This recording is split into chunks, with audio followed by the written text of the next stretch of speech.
आज जो है मेरे पास जो कोर्स है जो मैंने आप लोगों को पढ़ाना है वो है प्रोफेशनल प्रैक्टिसेस। तो ये जो कोर्स है हमारे पास प्रोफेशनल प्रैक्टिसेस, इसके अंदर ये है कि ये कोर्स आपको एक इंसाइट प्रोवाइड करेगा कि आफ्टर स्टडीज जब आप जो है वर्किंग एनवायरनमेंट में जाते हैं तो how you should be behave as a professional. Organisation में जो है लोग वो कैसे काम करते हैं या ऑर्गेनाइजेशंस कैसे काम करती हैं, उनकी स्ट्रेटजीज क्या होती हैं, कौन से टूल्स या कौन सी टेक्निक्स जो हैं वो यूज़ करते हैं। मीन्स कि अगर वो फाइनेंस में काम कर रहे हैं तो फाइनेंस में काम जो है वो किस तरह से हो रहा है और उसमें काम करने का जो है वो कौन सा तरीका जो है वो अडॉप्ट कर रहे हैं, या उसके अंदर जो है वो कौन सा स्ट्रक्चर इस्तेमाल कर रहे हैं। अगर वो स्ट्रक्चर है तो वो स्ट्रक्चर जो है वो रन किस तरह से हो रहा है। ये सब चीज़ें जो हैं इसके बारे में आपको जो इंट्रोडक्शन है वो इसी सब्जेक्ट प्रोफेशनल प्रैक्टिसेस के अंदर जो है वो मिल जाएगा। तो आज जो है हम क्या करते हैं, अपना टॉपिक जो प्रोफेशनल प्रैक्टिसेस है उसको स्टार्ट करते हैं। ये तो आपको एक छोटी सी एक चीज़ बताई थी कि प्रोफेशनल प्रैक्टिसेस जो है हमारे पास इन आपकी जो रियल लाइफ है उसके अंदर जो है वो इस्तेमाल कैसे होगा। क्योंकि जाहिर सी बात है आफ्टर स्टडीज जो है आप लोगों ने भी तो प्रोफेशनल लाइफ में जाना है, तो ये चीज़ें आपको किस तरह से मदद करेंगी वो सारी की सारी चीज़ें जो हैं वो क्या होंगी आपको इसी सब्जेक्ट के अंदर मिलेंगी। तो अब हम क्या करते हैं, अपने टॉपिक की तरफ आते हैं। आज का जो हमारा टॉपिक है वो है द प्रोफेशन। अब इसके अंदर जो आज हम 3-4 चीजें देखेंगे वो क्या है, सबसे पहले हमारे पास क्या आ जाएगा, इसका इंट्रोडक्शन आ जाएगा, प्रोफेशन के हमारे पास क्या होता है, ठीक है। फिर उसमें हमारे पास सेकंड चीज जो है वो प्रोफेशनलिज्म आ रही है। थर्ड में हमारे पास ट्रेड्स ऑफ प्रोफेशनल्स आ रहे हैं। उसके बाद लास्ट पॉइंट जो है हमारे पास, इसमें हम क्या करेंगे, हम देखेंगे कि प्रोफेशनलिज्म जो है उसको हम डेली लाइफ में जो है वो इम्प्लीमेंट किस तरह से करते हैं। ठीक हो गया, ये हमारे पास क्या थी, मेन हेडिंग्स थी इसके अंदर। अब हम देखते हैं इसका जो हमने बात की थी अभी इंट्रोडक्शन की, कि हम क्या करते हैं, इसका इंट्रोडक्शन देखते हैं। अब जिस तरह यहाँ पे प्रोफेशन लिखा हुआ है कि प्रोफेशन हमारे पास होता क्या है, इन्होंने यहाँ पे लिखा हुआ है a paid occupation. Paid occupation का मतलब क्या है, एक ऐसा तरीका जिसके थ्रू हम क्या करते हैं, कमाते हैं या अर्निंग करते हैं। ये हमारे पास क्या है, ऑक्यूपेशन है। किस तरह से हम कहते हैं, वो काम या पेशा जो आप चूज करते हैं उसे हम क्या कहते हैं, प्रोफेशन। जाहिर सी बात है, अब माशाल्लाह आप सब यहाँ पे जो है सीएस के स्टूडेंट बैठे हैं तो ये आपका क्या है, प्रोफेशन है। अब जब आप नेक्स्ट टाइम कहीं भी जॉब करने के लिए जाएंगे तो आप क्या करेंगे, आप यही देखेंगे ना कि जी हमें किसी सॉफ्टवेयर हाउस में जॉब मिल जाए, जहाँ पे हम क्या करें, कोई कहेगा जी मैंने हार्डवेयर से रिलेटेड काम करना है, कोई सॉफ्टवेयर से, या फर्दर जो भी फील्ड होगी। लेकिन अब जो कंप्यूटर साइंस है वो आपका क्या आ गया है, एक प्रोफेशन आ गया या पेशा आ गया है, जिसको आप क्या करेंगे, चूज करेंगे। उसको हम क्या बोलेंगे, वो हमारे पास क्या हो जाएगा, प्रोफेशन हो जाएगा। उसे हम क्या कहते हैं, प्रोफेशन कहते हैं। और इसके साथ आपकी डिग्री या क्वालिफिकेशन भी क्या होगी, अटैच होगी। जाहिर सी बात है, बगैर डिग्री के या क्वालिफिकेशन के तो आप किसी भी प्रोफेशन में नहीं जा सकते। अब आप ऐसे कहें कि जी आपने जो है बिल्कुल भी पढ़ा नहीं हुआ, ठीक है, पढ़े लिखे नहीं है, तो बगैर स्टडीज के या बगैर क्वालिफिकेशन के तो आप किसी भी जॉब के लिए एलिजिबल नहीं होंगे। तो प्रोफेशन तो आप जो भी चूज करेंगे उसके लिए जो मोस्ट इम्पॉर्टेंट चीज है वो आपकी डिग्री या क्वालिफिकेशन भी होगी, जिसकी बेस पे आपको जो है वो जॉब मिलेगी, या जो आप भी जॉब करना चाहते हैं वो आप जॉब कर लेंगे। अब कैसे, फॉर एग्जांपल कोई डॉक्टर बन जाता है, कोई पायलट बन जाता है, कोई ड्राइवर बन जाता है, कोई डिजाइनर बन जाता है, कोई डेंटिस्ट बन जाता है। ये सारे के सारे क्या है, प्रोफेशन है। अब जिसने एमबीबीएस की स्टडीज की होगी ऑब्वियसली वो क्या बनेगा, डॉक्टर बनेगा। ठीक हो गया। जिसने पायलट की ट्रेनिंग ली होगी वो पायलट बन जाएगा। जिसने कार चलानी सीखी होगी वो क्या होगा, वो ड्राइवर बन जाएगा। जिसने डेवलपमेंट का काम सीखा होगा, जिसकी कोडिंग वगैरह बहुत अच्छी होगी, वो क्या हो जाएगा, डिजाइनर बन जाएगा। जिसने बीडीएस का कोर्स किया होगा वो क्या हो जाएगा, डेंटिस्ट बन जाएगा। सिर्फ इतने ही हमारे पास जो है प्रोफेशन नहीं है, और भी बहुत सारे हैं। ये कुछ एग्जाम्पल्स हैं जो आपको दी हैं कि इसमें से जो भी पर्सन जिस भी रेलिवेंट फील्ड से स्टडी की होगी वो क्या होगा, उसका प्रोफेशन बन जाएगा। ठीक हो गया। प्रोफेशन के बाद हम देखते हैं प्रोफेशनलिज्म कि प्रोफेशनल जो है हमारे पास क्या होता है। अभी हमने देखा है प्रोफेशन, अब हम देखेंगे कि प्रोफेशनल जो है वो क्या होता है। प्रोफेशनल में हम कहते हैं कि अपने पेशे में या अपने प्रोफेशन में काफ़ी एक्सपीरियंस होना, या उससे रेलिवेंट आपके पास क्या होना, बहुत ज़्यादा स्किल्स होना, वो आपके पास क्या है, प्रोफेशनल कहलाता है। जाहिर सी बात है, आप जब भी किसी फील्ड में जाते हैं तो जाते ही तो आप प्रोफेशनल नहीं बन जाते हैं, आपको क्या होता है थोड़ा टाइम लगता है प्रोफेशनल बनने के लिए, ठीक है। तो जब आप उस जगह पे जाते हैं वहाँ पे काम करते हैं, ठीक है, आहिस्ता आहिस्ता आपके स्किल्स इंप्रूव होते हैं, तो 5 साल के बाद आप क्या हो जाएंगे, प्रोफेशनल बन जाएंगे। क्यों प्रोफेशनल बन जाएंगे, इसलिए कि अब आपके पास जो है आपकी स्किल्स में आपको बहुत ज्यादा महारत हासिल है और आप अपने काम में बहुत ज्यादा एक्सपीरियंस हो गए हैं। जब भी कोई फ्रेश कैंडिडेट होता है तो हम उसको प्रोफेशनल नहीं कहते हैं। क्यों नहीं कहते हैं, क्योंकि उसके पास कोई एक्सपीरियंस नहीं होता है, उसने आज से पहले जो है वो कोई भी काम जो है वो नहीं किया होता है, इसलिए वो क्या होता है, प्रोफेशनल नहीं होता है। लेकिन अगर वो बंदा जो है किसी भी फील्ड में आ गया है और उसने उस फील्ड में बहुत सालों तक काम किया है और अब वो अपने काम में क्या हो गया है, बहुत ज्यादा एक्सपर्ट हो गया है, तो वो क्या बन गया आपके पास, प्रोफेशनल बन गए हैं। हम इसकी एग्जांपल ऐसे ले लेते हैं, जब भी हम डॉक्टर के पास जाते हैं तो हम क्या होगा, हमारे पास डॉक्टर्स की, हम ये कहते हैं कि डॉक्टर्स को हम 2 तरह से कैटेगराइज कर लेते हैं। जब डॉक्टर बन के आते हैं या स्टडी करके एमबीबीएस करके डॉक्टर्स वापस आते हैं, तो आते ही तो वो जो है ऑपरेशन वगैरह स्टार्ट नहीं करते हैं। जब वो आते हैं तो पहले वो क्या करते हैं, हाउस जॉब स्टार्ट करते हैं। हाउस जॉब के बाद जो है वो क्या, जब उनकी हाउस जॉब कंप्लीट होती है जिसमें उनको तमाम की तमाम चीजें जो हैं वो सिखा दी जाती हैं, उसके बाद वो क्या करते हैं, अपने प्रैक्टिकल लाइफ की तरफ जो है वो मूव करते हैं। बट जब हम डॉक्टर के पास जाते हैं तो हम क्या कहते हैं, आपको कोई इशू हो, फॉर एग्जाम्पल आपके दांत में दर्द हो या आपकी आंख में दर्द हो, तो हम कभी भी जो डॉक्टर्स हाउस जॉब कर रहे होते हैं हम उनके पास नहीं जाते हैं। हम क्या कहते हैं, हम उस डॉक्टर के पास जाएंगे जिसके पास क्या है, बहुत ज्यादा एक्सपीरियंस है, जिसने इस फील्ड में बहुत ज्यादा काम किया हुआ है। तो वो क्या हो जाएगा, हमारे पास प्रोफेशनल हो जाएगा। क्यों प्रोफेशनल हो जाएगा, क्योंकि उसके पास स्किल्स जो हैं वो क्या है, बहुत ज्यादा है और वो अपनी फील्ड में जो है वो बहुत ज्यादा महारत हासिल करता है। इस वजह से हम कहते हैं कि वो पर्सन जिसके पास उसकी क्वालिफिकेशन के साथ बहुत ज्यादा एक्सपीरियंस और उसके स्किल्स हों, वो हमारे पास क्या होता है, प्रोफेशनल होता है। उसके बाद देखते हैं, हम कहते हैं कि प्रोफेशनल है, हमारे पास प्रोफेशनल की रिस्पॉन्सिबिलिटीज क्या है। प्रोफेशनल्स की बहुत ज्यादा रिस्पॉन्सिबिलिटीज हो सकती हैं। फॉर एग्जाम्पल वो कहते हैं वो कोई भी नेटवर्क एडमिनिस्ट्रेटर हो सकता है, सॉफ्टवेयर डेवलपमेंट एंड इंस्टॉलेशन का काम उसको दिया जा सकता है, हार्डवेयर एंड सॉफ्टवेयर की मेंटेनेंस का काम जो है वो उसको दिया जा सकता है। अब देखिए प्रोफेशनल है ना, अब अगर कोई नॉन प्रोफेशनल बंदा हो, हम कभी भी उसको ये नहीं कह सकते हैं कि जी नेटवर्क एडमिनिस्ट्रेटर जो है वो आप बन जाओ। हो सकता है उसको भी नेटवर्क की कोई नाउ ही ना हो, उसको कुछ पता ही ना हो।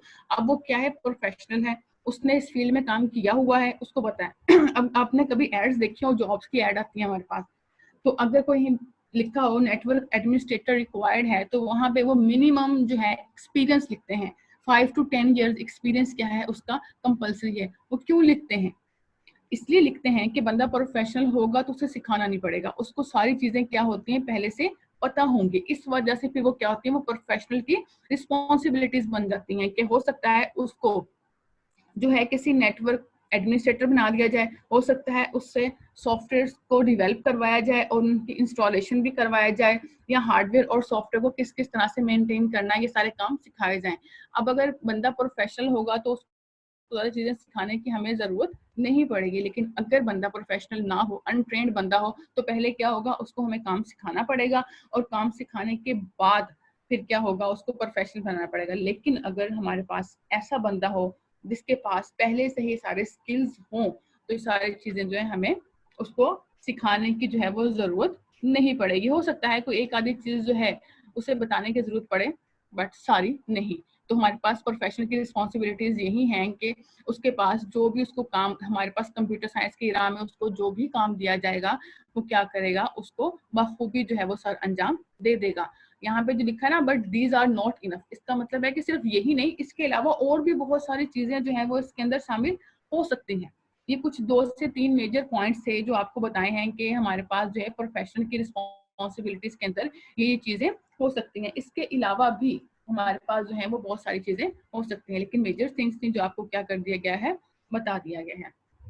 ये था हमारे पास प्रोफेशन क्या होता है और प्रोफेशनल क्या होता है। अब हम देखते हैं कि ये प्रोफेशनलिज्म, ये प्रोफेशनलिज्म हमारे पास क्या है। प्रोफेशनलिज्म को अगर हम देखें, ये हमारे पास एक वर्ड है जिसको हम कह सकते हैं एटीट्यूड, यानी कि हमारा रवैया। अगर इसमें ये कह सकते हैं कि अगर हम इसको वर्ड के हिसाब से, लफ्ज के हिसाब से देखें, तो इट्स एन एटीट्यूड, मीन्स कि ये हमारे रवैया है, ऐसा मेथड जिसमें लोग अपने आप को कंडक्ट करते हैं या बनाते हैं। हमारे पास ये क्या होगा, प्रोफेशनलिज्म, यानी कि ये एक ऐसा आप ये कह सकते हैं मेथड है कि जिसके अंदर लोग क्या करेंगे, अपने आप को कंडक्ट करेंगे या बनाएंगे। लेकिन कैसे, हम ये कहते हैं कि हमारे पास जो प्रोफेशनलिज्म है ये क्या है, एटीट्यूड है, जिसके अंदर हम ये कह रहे हैं कि लोग क्या कर रहे हैं, अपने आप को बना रहे हैं या कंडक्ट कर रहे हैं। लेकिन हम ये जो बात कह रहे हैं कि लोग ये काम कर रहे हैं, तो वो ये काम कैसे कर रहे हैं, इसके अंदर हमारे पास जो है वो 2 से 3 पॉइंट्स हैं जिसके थ्रू हम जो है वो ये काम करते हैं। इस तरह से the way you speak,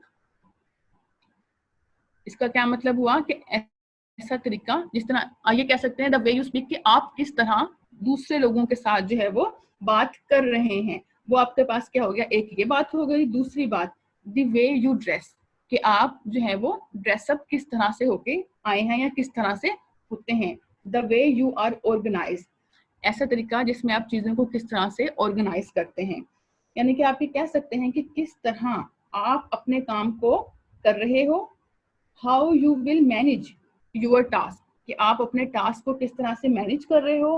how you will get your responsibilities, आप अपनी रिस्पॉन्सिबिलिटीज को किस तरह से ले रहे हैं। And manage these responsibilities and accomplish, और इन रिस्पॉन्सिबिलिटीज को आप किस तरह से मैनेज कर रहे हैं और कंप्लीट कर रहे हैं।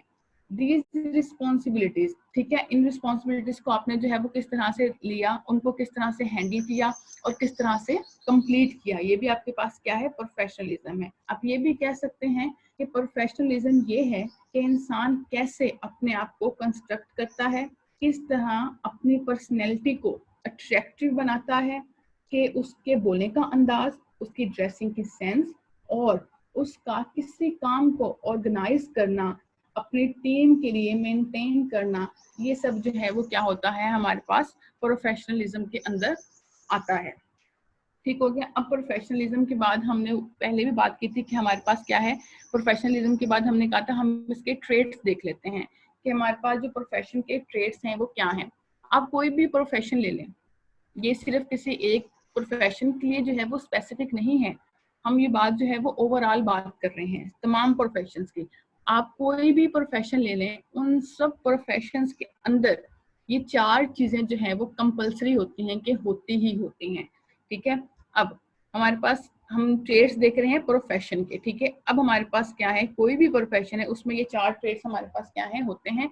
सबसे पहला जो है हमारे पास उन्होंने लिखा है varied activities requiring special skills. अब इसका क्या मतलब है, आप किसी भी फील्ड के अंदर हैं तो आपके पास क्या होंगे, कोई ना कोई स्पेशल स्किल्स जो हैं वो होंगे ही। फॉर एग्जांपल, आप मेडिकल की फील्ड के अंदर मौजूद हैं, आप डॉक्टर हैं, तो आपके पास कौन से स्किल्स होंगे।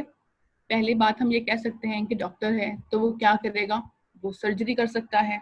ठीक है, वो डॉक्टर है वो क्या कर सकता है, इंजेक्शन लगा सकता है, ऑपरेट कर सकता है, और भी बहुत सारी चीजें जो मेडिकल से रेलिवेंट होंगी वो क्या करेगा, एक डॉक्टर ही क्या कर सकता है, फुलफिल कर सकता है। अगर हम ये कह दें कि जी कोई पर्सन है वो क्या है, वो सिविल इंजीनियर है, तो उसमें हमारे पास क्या होगा, वो सिविल इंजीनियर है, अगर वो ब्रिज बना रहा है तो उसको पता है कि ये जो ब्रिज बन रहा है इसके ऊपर जो है वो कितना लोड जो है जो एक टाइम में जो है वो डाला जा सकता है। तो ये हमारे पास क्या है, कुछ ऐसी एक्टिविटीज हैं या ऐसे स्पेशल स्किल्स हैं जो क्या होंगे, एक प्रोफेशन के अंदर काम करने वाले पर्सन के अंदर कंपलसरी होंगे। ठीक है, दूसरा पॉइंट जो है सोसाइटी सेंट्रिक मोटिवेशन। अब सोसाइटी सेंट्रिक मोटिवेशन के अंदर हमारे पास क्या है कि फॉर एग्जांपल एक सोसाइटी है, उसके अंदर अगर हमने पहले बात की थी डॉक्टर की, कि डॉक्टर है, तो अगर उस सोसाइटी के अंदर कोई भी जो है मेंबर बीमार है तो डॉक्टर का क्या फर्ज बनता है कि वो उसको क्या करे, डायग्नोज करे और उसके क्या करे, ट्रीटमेंट करे। ठीक है, दूसरी बात हमने बोली थी इंजीनियर की, कि अगर कोई इंजीनियर है तो उसका क्या काम है, तो अगर वहां पे कोई सोसाइटी में इंजीनियर है तो उसका सोसाइटी की तरफ ये काम बनता है कि वो क्या करे, रियल टाइम में चीजों को क्या करे, इम्प्लीमेंट करे। अगर उसकी सोसाइटी में किसी भी तरह का कोई इशू है, कोई रोड खराब है, कहीं से कोई इशू है, कोई खड्डा है, तो वो क्या करे, उन सब चीजों को बीइंग एन इंजीनियर उस प्रॉब्लम को क्या करे, सॉल्व करे। फिर हमारे पास जो है वो थर्ड पॉइंट आता है पर्सनल स्टैंडर्ड ऑफ एक्सीलेंस। अब पर्सनल स्टैंडर्ड ऑफ एक्सीलेंस के अंदर हमारे पास क्या है, देखिए हमारी खुद की अपनी राइज भी होती हैं। देखिए अब जिस तरह हम डॉक्टर्स की बात करें तो समटाइम हम कहते हैं कि जी डॉक्टर्स जो हैं हमारे पास, आई स्पेशलिस्ट की अगर हम बात करें तो हॉस्पिटल के अंदर एक आई स्पेशलिस्ट तो नहीं होता, एक से ज़्यादा हो सकते हैं। आपकी आंख में इशू है तो आप डॉक्टर के पास जाएंगे, ठीक है। आपके पास फॉर एग्जाम्पल हम कहते हैं कि 2 डॉक्टर्स हैं, ठीक है। आप कहते हैं जी मैंने इस डॉक्टर के पास नहीं जाना, मैंने इस डॉक्टर के पास जाना है।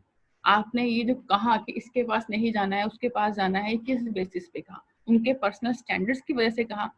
किस तरह से पॉसिबल है जिसके पास आप नहीं जाना चाह रहे हैं वो डॉक्टर क्या हो, केयरलेस हो, अपनी जॉब को सही तरह से वो ना करता हो, लेकिन जो दूसरा डॉक्टर है वो अपनी जॉब को पूरी रिस्पॉन्सिबिलिटीज के साथ कर रहा हो, ठीक है, केयरलेस ना हो, उसका चेक करने का तरीका जो है वो बहुत अच्छा हो।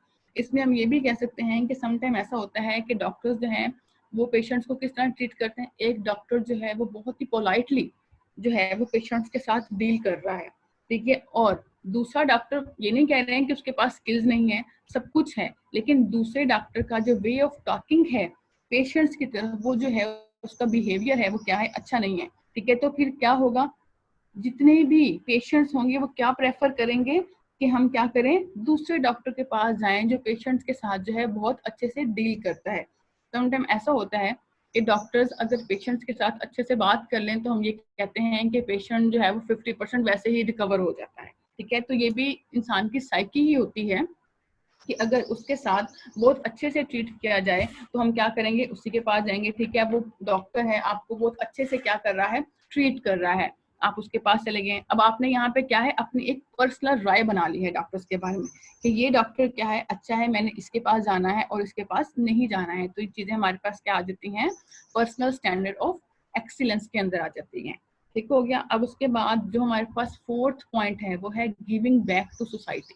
अब इसका क्या मतलब है, गिविंग बैक टू सोसाइटी? इसका मतलब है सोसाइटी के अंदर वापस आना। अब किस तरह से, फॉर एग्जाम्पल आप किसी प्रोफेशन के अंदर चले गए हैं तो इसका मतलब ये तो नहीं है कि आप अपने आप को कुछ समझने ही लग जाएं।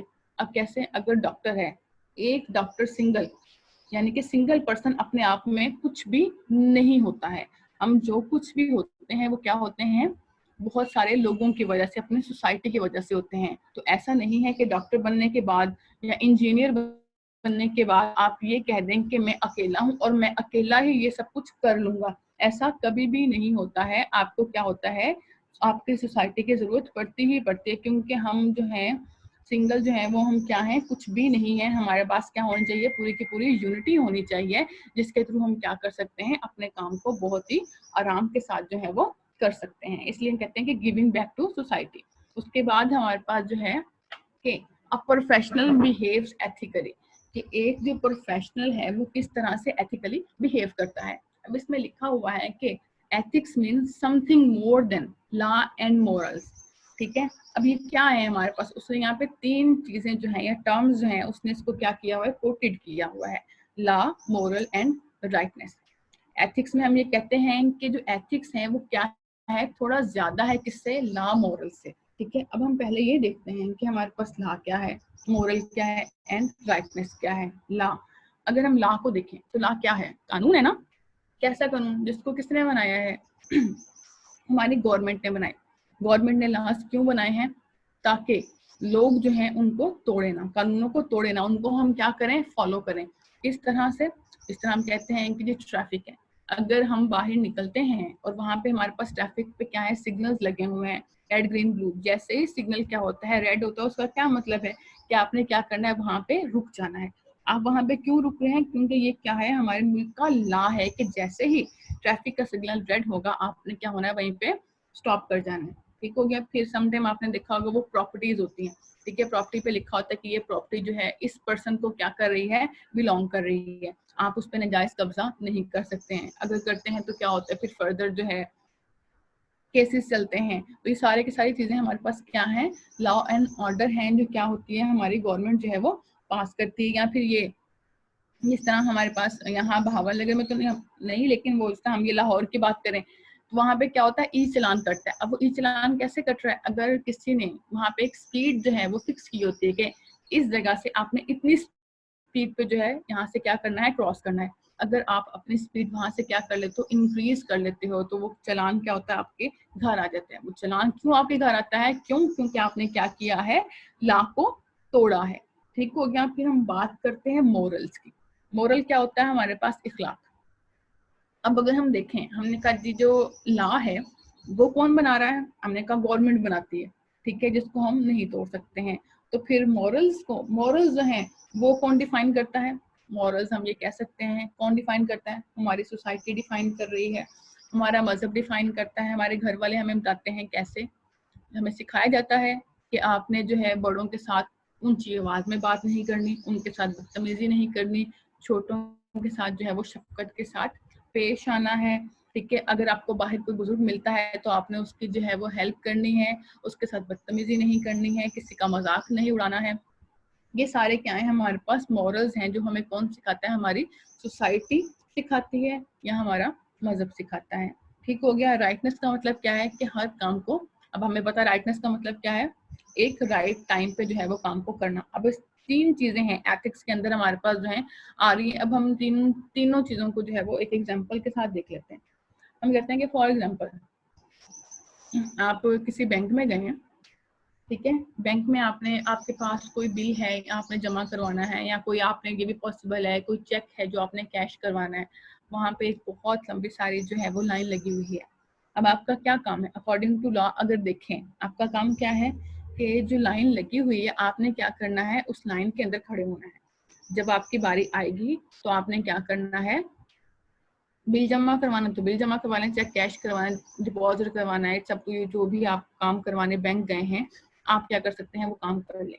लेकिन अब क्या हो, आप वहां पे जाएं और आप क्या करें, वहां पे इन तमाम लॉस को क्या कर दें, तोड़ दें, लॉ भी तोड़ दें, मॉरल्स जो हैं आपके एथिक्स वो भी आप क्या कर दें, भूल जाएं। कैसे, आप वहां लाइन में गए, खड़े हुए हैं, लाइन में खड़े होकर आप क्या करना शुरू कर दें, धक्के मारना शुरू कर दें आगे वाले पर्सन को, या जहां पे आपकी राइट प्लेस बनती है आप वहां पे खड़े ना हो, आप क्या करें, वहां से आगे जाने की कोशिश करें। तो ये चीज क्या है, ठीक नहीं है। फिर आपको लोग ये कह रहे हैं, सबसे पहले तो आपने लॉ तोड़ा कि आपको जो है कहाँ खड़ा होना चाहिए था, लास्ट में जहाँ पे आपकी क्या थी, सीट बन रही थी, जिस नंबर पे आप आए थे। लेकिन आप आए हैं, आपने जो है वो लॉ को तोड़ दिया, आपने कहा मैंने यहाँ नहीं खड़ा होना, मैंने आगे जाना है। ठीक हो गया, आप आगे जा रहे हैं, आगे जाके आपको कोई क्या देता है कि भाई हम यहाँ पे पहले से खड़े हैं, काइंडली आप पीछे जाके खड़े हो, और आप उसके साथ क्या करना शुरू कर दें, झगड़ा करना शुरू कर दें, उसको जो है कोई गलत बात कहना शुरू कर दें। तो वो आपने क्या कर दिया, अपने मॉरल्स को भी जो है वो तोड़ दिया। राइटनेस तो आपने पहले ही तोड़ दी। वो कैसे कि आपका, जब आपका काम था कि आप आए हैं, जो आपकी एक्यूरेट सीट बनती थी, या जिस नंबर पे आप आए हैं आपने क्या करना था, वहां पे खड़ा होना था। तो समटाइम ऐसा होता है कि ये तीनों लॉज जो हैं, ये तीनों चीजें जो हैं, law, moral and rightness, sometime ऐसा होता है कि हम किसी एक को तोड़ देते हैं। ठीक है, कि आपने जो है वो लाइन तोड़ी, आगे जाके आपने उसके साथ जो है, पर्सन ने आपको कहा कि आप काइंडली पीछे चल जाएं, आपने उसके साथ कोई बदतमीजी नहीं की, यानी कि आपने भी सिर्फ क्या किया जी, लॉ तोड़ दिया। लेकिन समटाइम ऐसा होता है कि आप सेम टाइम पे इन तीनों चीजों को क्या कर देते हैं, तोड़ देते हैं।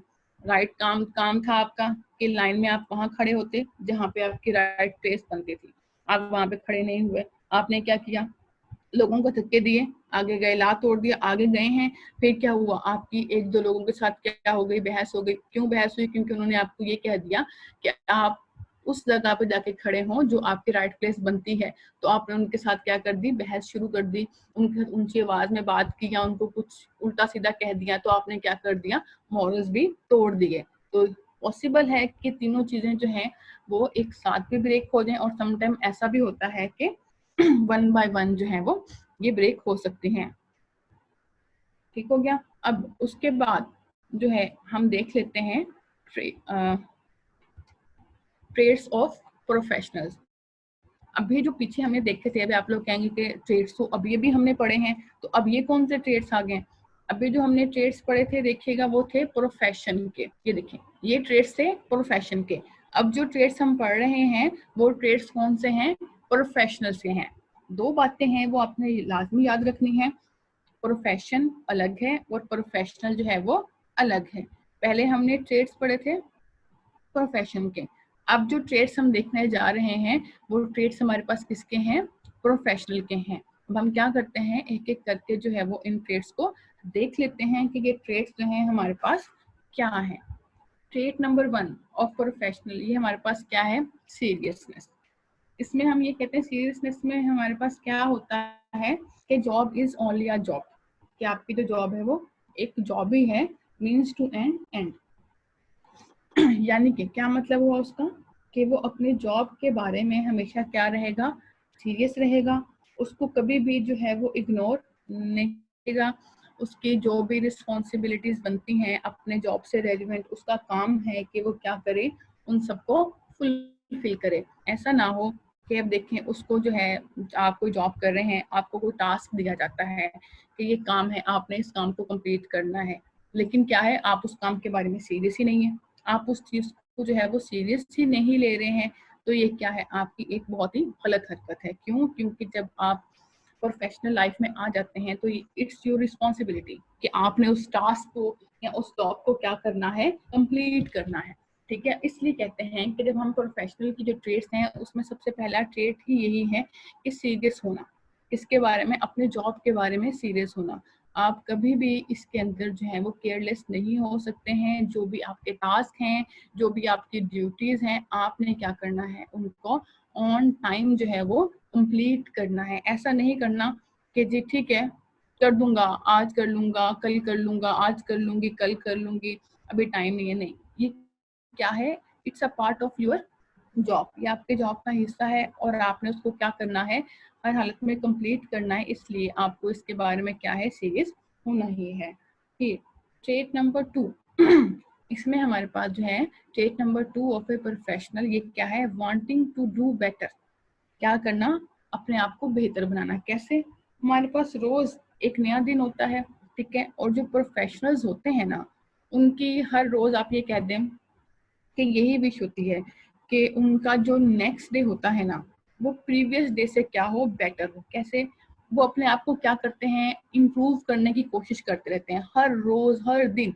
वो कहते हैं जिस तरह हम कोई काम करते हैं, हम जब कोई काम करते हैं, हमने पहली दफा अगर कोई काम किया, जाहिर सी बात है हम कोई काम फर्स्ट टाइम करेंगे तो उसमें पॉसिबल है कि हमें बहुत सारे इश्यूज हों। ठीक है, अब हम जब फर्स्ट टाइम एक काम करेंगे ना, उसमें जो इश्यूज हमें होंगे, तो हम क्या करेंगे, नेक्स्ट टाइम जब वो काम या उस जैसा कोई भी और काम हम करने की कोशिश करेंगे, तो हम क्या करेंगे, हम कहेंगे कि प्रीवियस टाइम जब हमने ये काम किया था तो इसमें हमें ये इश्यूज हुए थे, या ये चीजें जो थी हमारे पास, ये नहीं होनी चाहिए थी। ठीक है, अब हम क्या करेंगे, जब हम नेक्स्ट वो काम कर रहे हैं तो हम क्या करेंगे, उसको और इम्प्रूव कर देंगे कि जो नेक्स्ट टाइम हमसे, प्रीवियस टाइम हमसे गलती हुई थी वो अब हमसे नहीं होगी। हम क्या करते हैं, हर रोज अपने परफॉर्मेंसेस को, सिर्फ ये भी नहीं कि सिर्फ अपने काम को ही देखना है, हमारे पास प्रोजेक्ट्स, मतलब हमारे पास जो हमारे प्रोजेक्ट्स हैं उनमें भी दिन ब दिन हम क्या करेंगे, बेहतरी लेके आएंगे। और हमारे जो रिलेशनशिप्स हैं, यानी कि जिस जगह पे आप काम कर रहे हैं वहां पे और भी बहुत सारे लोग होते हैं। ठीक है, हो सकता है आपके किसी से कोई कल आप ये कह दें कि कल आप जॉब पे गए थे, वहां पे आपकी किसी के साथ कोई तू मैं हो गई, तो उसका मतलब यही नहीं है कि आपने उस बात को अपने दिल में ही रखना है।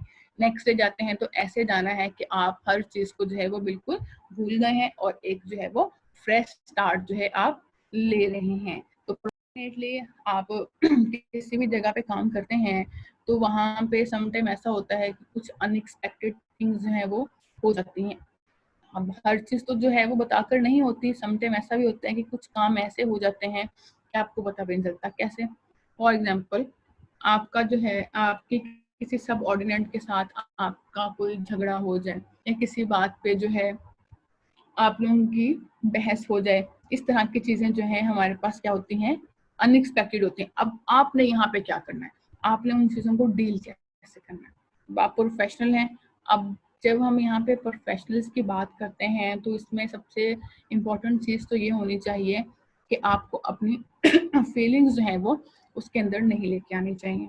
ठीक है, आपके बात करने के अंदाज में वो फीलिंग्स जो है आपकी नहीं आनी चाहिए। अगर आप या किसी के साथ कोई बात हो गई है या किसी भी किस्म के इशू पे जो है आपकी कोई उनके साथ झड़प हो गई है, तो सबसे बेटर तरीका तो ये है कि आप क्या करें, एज अ प्रोफेशनल उसको डील करें। ठीक है, प्रोफेशनल डील कैसे करें कि कि अगर आपकी बात हो गई है तो आप क्या कर जाएं, ठीक है, चुप कर जाएं कि चलें कोई बात नहीं, ये बात हो गई है, या उसको क्या करते हैं बस लेट गो कर दें, ठीक है। इससे क्या होंगी, चीजें बेटर हो जाएंगी। अगर वहां पे क्या हो, आपके सबऑर्डिनेट भी आपके साथ बहस कर रहे हैं, आप भी साथ में बहस में शुरू हो जाओ, तो वहां पे क्या होगा, एक अजीब सा इन्वायरमेंट जो है वो क्रिएट हो जाएगा। सब लोग देखेंगे कि देखें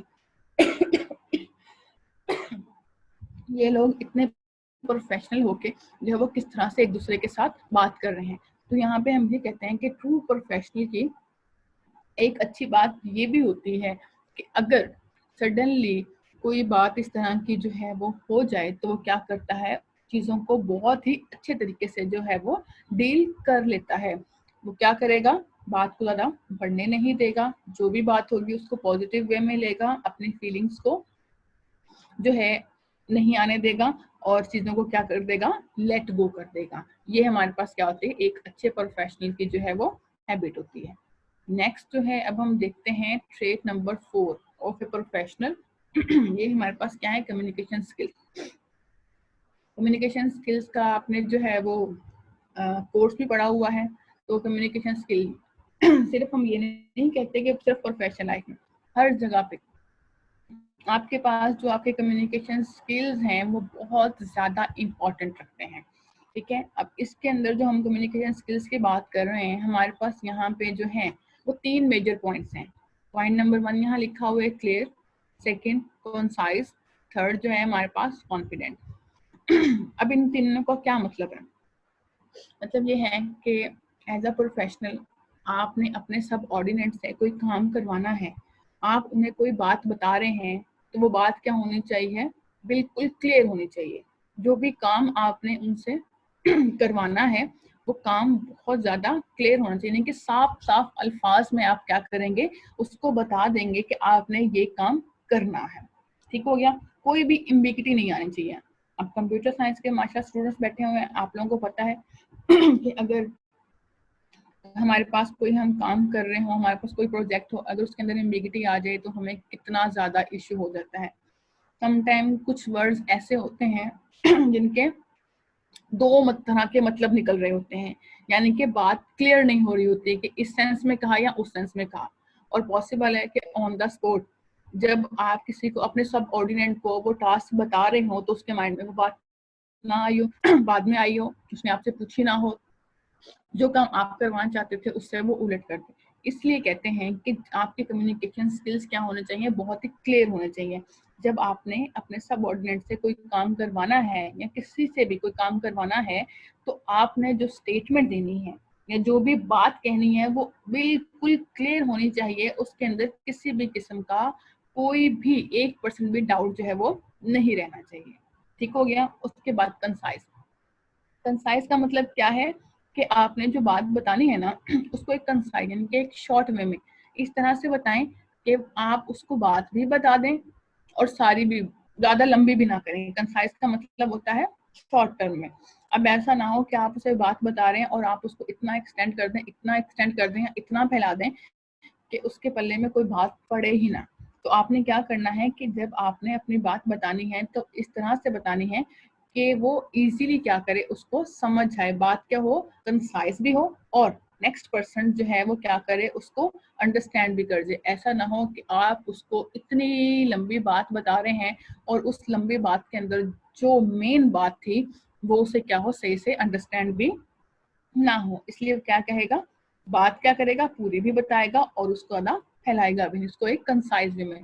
जिस तरह हम आप लोग क्या करते हैं, ये इंटर में हमारे पास हुआ करता था समरीज लिखने के लिए पोएम की, तो हम क्या करते थे, पूरी की पूरी पोएम A to Z तो नहीं लिखते थे, उसके समरी उस पॉइंट्स के उस पोएम के अंदर जो जो मेन चीजें थी उनको हम क्या करते हैं, समराइज कर देते हैं। तो ये आपकी क्या बन जाती है, एक कंसाइज सी समरी, एक शॉर्ट सी समरी बनती है कि जब एग्जामिनर उसको पढ़ेगा तो उससे क्या होगी, सारी बात समझ भी आ जाएगी और आपने चीजों को बहुत ज्यादा फैलाया भी नहीं होगा। तो इसमें क्या हुआ, बहुत ही कंसाइज और शॉर्ट वे में आपने क्या किया, अपनी बात को कंप्लीट भी किया और नेक्स्ट पर्सन को क्या हो गई, उस चीज की समझ भी आ गई।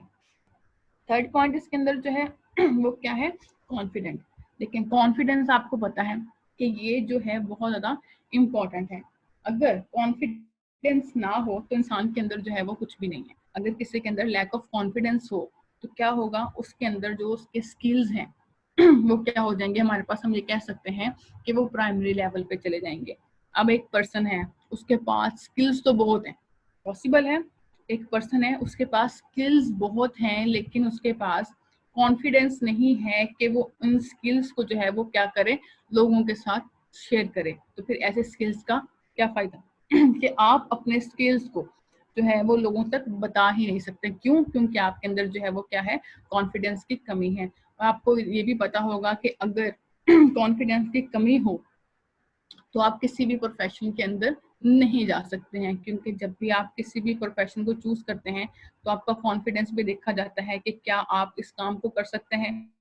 अब एग्जांपल ले लें, आप कहते हैं जी आपने डॉक्टर बनना है, डॉक्टर तो बनना है और आपसे जो है इंजेक्शन तो पकड़ा नहीं जाता, सिरिंज आपसे पकड़ी नहीं जाती, तो आप इंजेक्शन कैसे लगाएंगे? ठीक है, आपसे ये कह रहे हैं जी ऑपरेट करना है, वहां पे जो भी इंस्ट्रूमेंट्स होते हैं आपसे वो तो पकड़े नहीं जा रहे हैं, आप ऑपरेट कैसे करेंगे? आप वहां पे कॉन्फिडेंट होंगे तो काम करेंगे। अगर आपके अंदर उस काम को करने का कॉन्फिडेंस ही नहीं होगा तो आप उस काम को कैसे कंप्लीट करेंगे? तो कम्युनिकेशन स्किल्स जो है हमारे पास, ये हर फील्ड के अंदर, हर पर्सन के अंदर जो है वो बहुत ही ज्यादा क्या होते हैं, कंपल्सरी होते हैं। और सबसे इम्पोर्टेंट चीज हमारे पास इसके अंदर क्या होती है, कॉन्फिडेंस होती है कि अगर आपके पास कॉन्फिडेंस है तो आप क्या कर सकते हैं, हर चीज को बहुत ही अच्छे तरीके से जो है वो डील कर सकते हैं। अगर कॉन्फिडेंस ही नहीं है, दो लोगों से बात ही नहीं कर सकते हैं, तो आप अपनी बात को लोगों तक कैसे कन्वे कर पाएंगे? कॉन्फिडेंस होगा तो आप कभी भी कहीं भी अपनी बात को किसी के साथ भी क्या कर सकते हैं, शेयर कर सकते हैं। लेकिन अगर आपके पास कॉन्फिडेंस नहीं है तो आप कुछ भी नहीं कर सकते हैं। तो जो कॉन्फिडेंस है ये हमारे पास क्या है, मोस्ट इम्पॉर्टेंट। सिर्फ कॉन्फिडेंस नहीं, ये जो कम्युनिकेशन स्किल्स है ना, बात करने का तरीका है, ये ही हमारे पास क्या है, प्रोफेशनल के अंदर जो है बहुत ज्यादा इम्पोर्टेंट होता है। कि जब भी आप कहीं पे भी इंटरव्यू देने जाते हैं तो आप यही चीजें आप क्या करते हैं, नोट भी तो की जाती है ना, कि आप किस तरह से बात कर रहे हैं, लोगों को कन्वे किस तरह से कर रहे हैं, उनको जो है किस तरह से अपनी बात समझा रहे हैं। ये सब चीजें क्या है, मैटर करती हैं। और जिस टाइम आप अपनी बात कर रहे हैं तो आप उस पर कितने ज्यादा कॉन्फिडेंट हैं। तो ये जो हमारे पास कम्युनिकेशन स्किल्स हैं ये बहुत ही ज्यादा क्या है, इंपॉर्टेंट होते हैं। अब हम नेक्स्ट पे जाते हैं, नेक्स्ट ट्रेट पे जाते हैं। नेक्स्ट जो है हमारे पास ट्रेट नंबर 5 ऑफ प्रोफेशनल, वो है एंथोसिज्म। अब ये हमारे पास क्या है, हम यहाँ पे कहते हैं, यहाँ पे लिखा हुआ है एटीट्यूड इज एवरीथिंग। क्या मतलब हुआ इसका? कहते हैं कि आपका जो एटीट्यूड होता है ना, आपकी पर्सनैलिटी को क्या करता है, रिफ्लेक्ट करता है। ये बात ठीक है, हमारा एटीट्यूड जो है, हम लोगों से जिस तरह से बिहेव कर रहे हैं, जिस तरह से उनसे बात कर रहे हैं, वो क्या करता है, हमारी पर्सनैलिटी ही क्या करता है, लोगों को बताता है।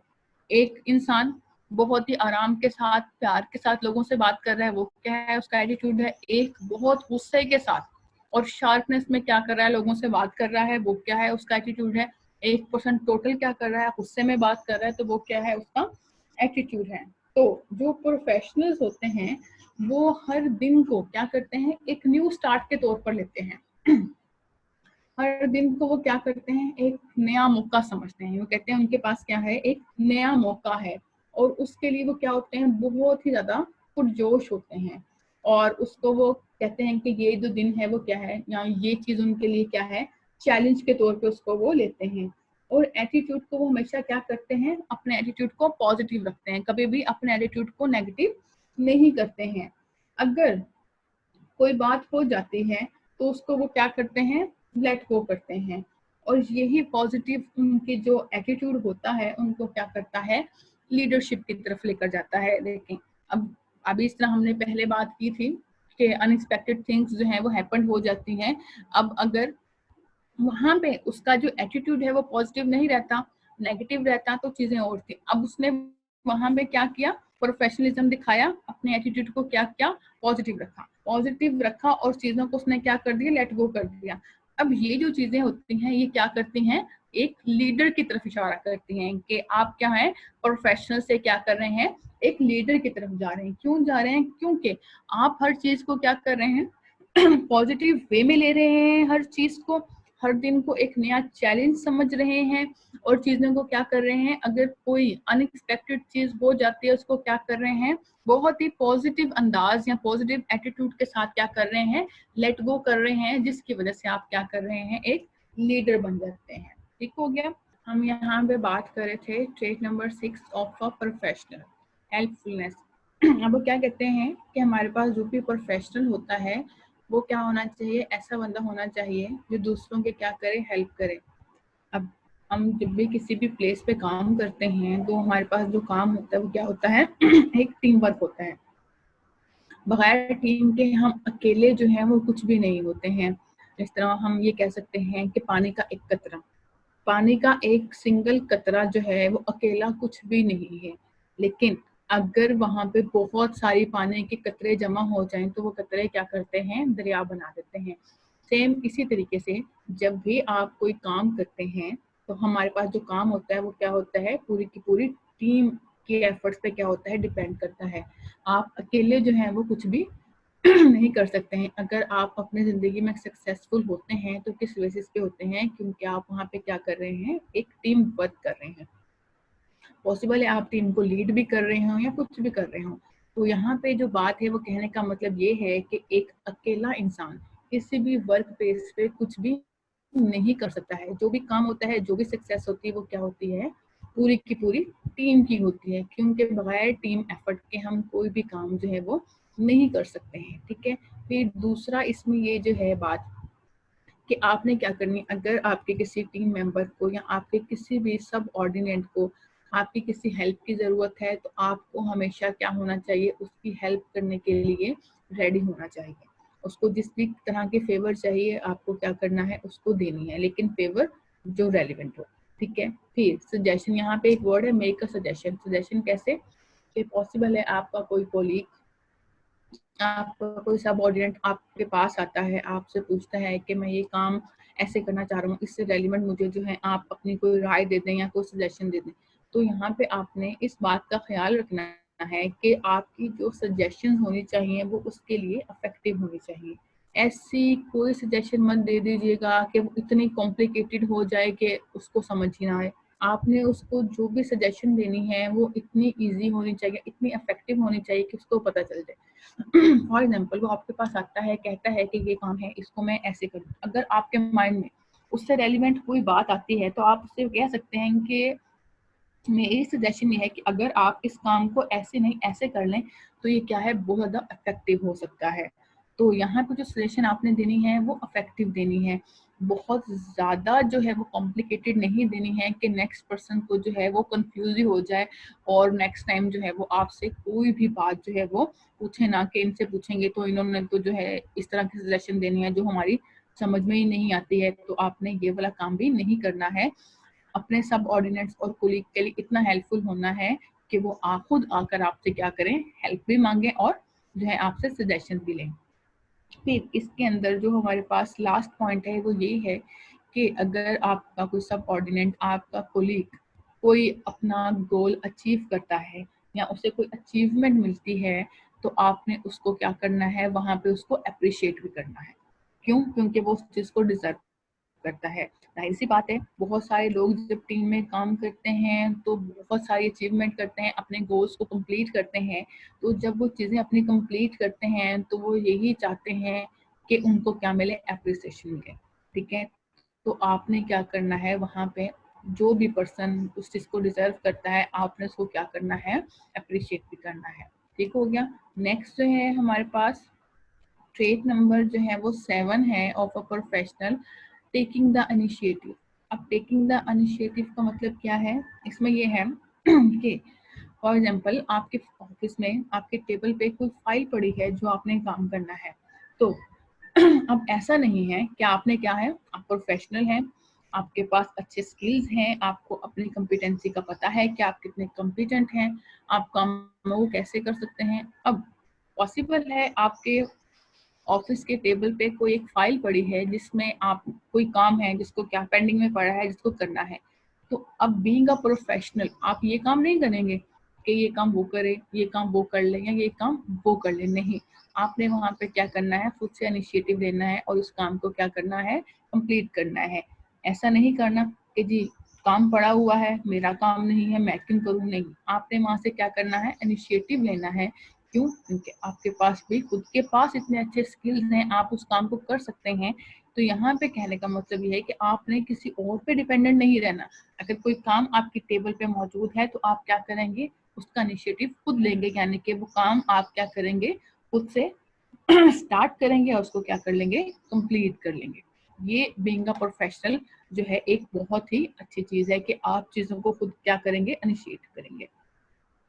फिर हमारे पास नेक्स्ट जो है ट्रेट नंबर 8 जो हमारे पास प्रोफेशनल का है, वो है कूल अंडर प्रेशर। अब इसका क्या मतलब हुआ, कूल अंडर प्रेशर?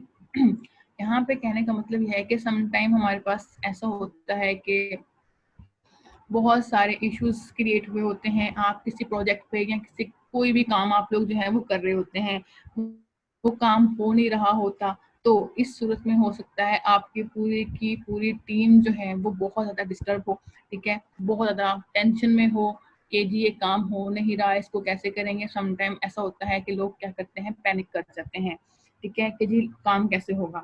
अब अगर उस सूरत में आप भी पैनिक कर जाएं तो टीम को कौन संभालेगा, ठीक है, बाकी वो कौन देखेगा। यहाँ पे बीइंग अ प्रोफेशनल आपने जो है अपने आप को कूल रखना है, कूल एंड काम रखना है, ठीक है, प्रेशर किसी भी चीज का नहीं लेना है।